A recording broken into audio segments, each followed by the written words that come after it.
Bonjour, je vais vous présenter un petit multimètre original que j'ai acheté qui coûte moins de 20 euros. J'ai acheté ce multimètre suite à une vidéo du site de Sirop que je vous recommande vivement. Et lui présentait le Mustol M77, MT77. Et là, j'ai acquis le MT110. L'originalité, c'est qu'il est pratiquement automatique, avec quelques avantages et quelques inconvénients.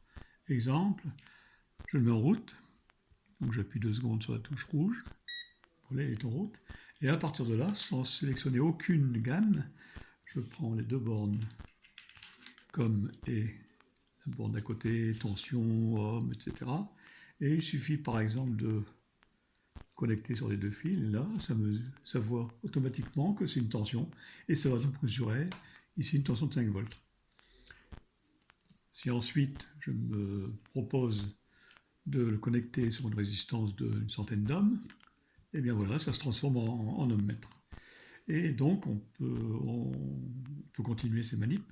Ça marche très bien quand c'est la détection entre la tension, alternative ou positive, ou alternative ou continue, à l'ohmmètre. Par contre, c'est un peu différent lorsqu'on veut tester un condensateur. Exemple, j'ai un condensateur de 1000 micros. Donc je le court-circuite avant toute mesure pour être sûr qu'aucun courant ne va pénétrer dans l'appareil de mesure. Donc là, je prends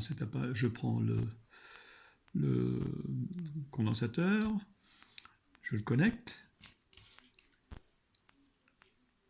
et là, que se passe-t-il?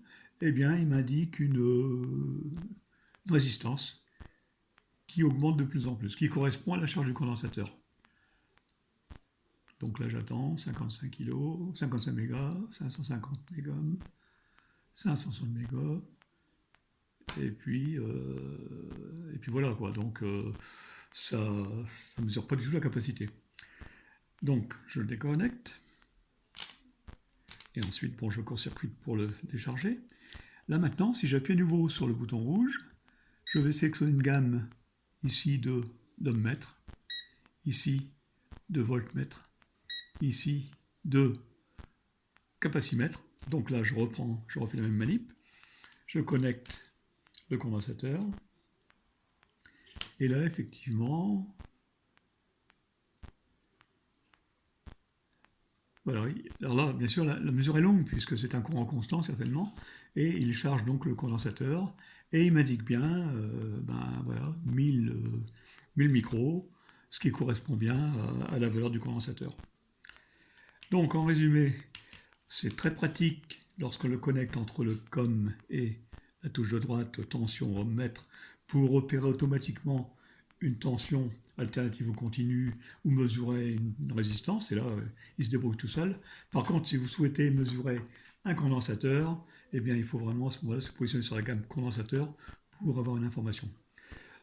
Ensuite, autre manip, on peut imaginer par exemple vouloir mesurer une résistance, une intensité par contre. Donc là, eh bien, je vais donc mesurer une intensité.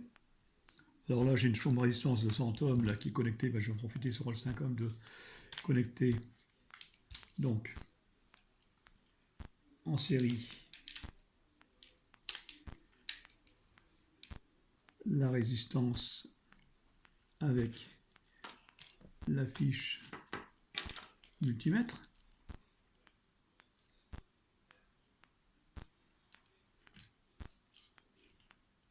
Et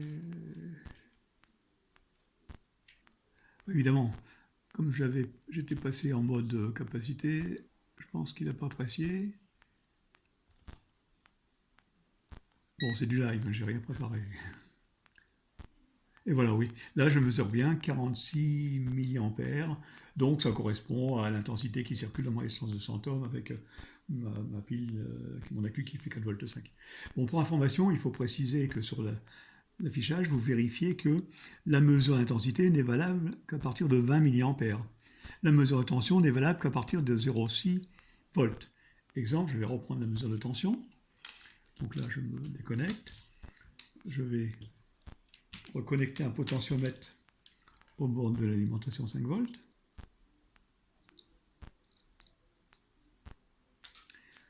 Donc là, je me connecte entre le pôle négatif du potentiomètre et puis le point milieu. Automatiquement, il vérifie que je souhaite mesurer une tension. Donc, suivant la valeur, bien évidemment, je fais varier la tension du potentiomètre. Et la tension, quand je vais descendre en dessous de 0,6 volts, voilà, et ben, à ce moment-là, qu'est-ce qu'il fait? Il se transforme en ohmmètre, il va mesurer 33 kΩ, qui correspondent à rien du tout. Voilà.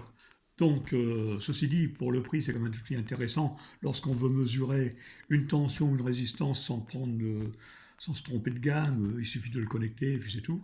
Ensuite, ben, il suffit de sélectionner la gamme que l'on souhaite mesurer pour mesurer éventuellement une capacité, par exemple, ou bien ben, se connecter sur la partie ampèremètre pour mesurer un ampère. L'ampèremètre peut être alternative, continue, il reconnaît, avec cependant un minimum d'une vingtaine de milliampères. Voilà, ben, je vous remercie de votre attention et j'espère que ça peut vous aider. Sachant que je vous recommande encore vivement la chaîne de Sirob où vous trouverez des tas d'informations sur ce type de produit et plein de choses pour des débutants. Parce que moi je suis un débutant et j'apprécie beaucoup cet environnement de Sirob sur son Facebook, etc. Bonne journée.